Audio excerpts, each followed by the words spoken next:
So in case you were wondering, what a session looks like is fairly simple, right? We get our athletes in, we start them out with some jump rope, right? Things that are going to be more extensive, right? A lot of volume, right? A lot of ground contacts, and that is just going to increase their core body temperature, get them warmed up. Once we're done with that, we'll go ahead and do some loaded mobility, right? Some movement patterns that are gonna allow them to move better, to feel better, loosen up. We address all that stuff, right? So we work on their hips, their knees, ankles, spine, all that good stuff. Then we get into what I call move strong or 3D strength. So we did the loaded mobility, which is fine, good. Now I need to activate them a little bit more and prepare them for plyometric training.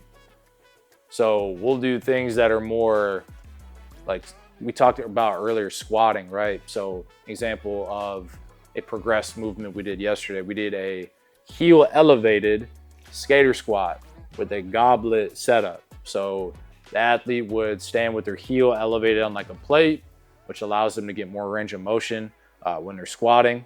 Movement, but it's also going to produce a lot of force and teach them how to balance throughout that session. So by the time that's all said and done, we're probably about 20 minutes into the session, maybe 25. Then we transition into more of the plyo part of the workout, right? That's when we're doing fast, rate of force development, either concentrically or eccentrically. We're doing any type of pattern that's going to prepare them for the jump, or we're doing something that's more like joint related. So for example, an exercise I had them do yesterday, they put their foot up on a box, they'd almost get down into a lunge, right, with their foot elevated on the box, and they had to take that rear foot and hop it side to side laterally, right? And so now you're working your ankle joint, right? You're working that ankle, you're working a spring over an extensive amount of time, and you're just getting reps and teaching your brain how to co-contract in different angles. Once we're all done with those type of things, we'll go ahead, we'll test them.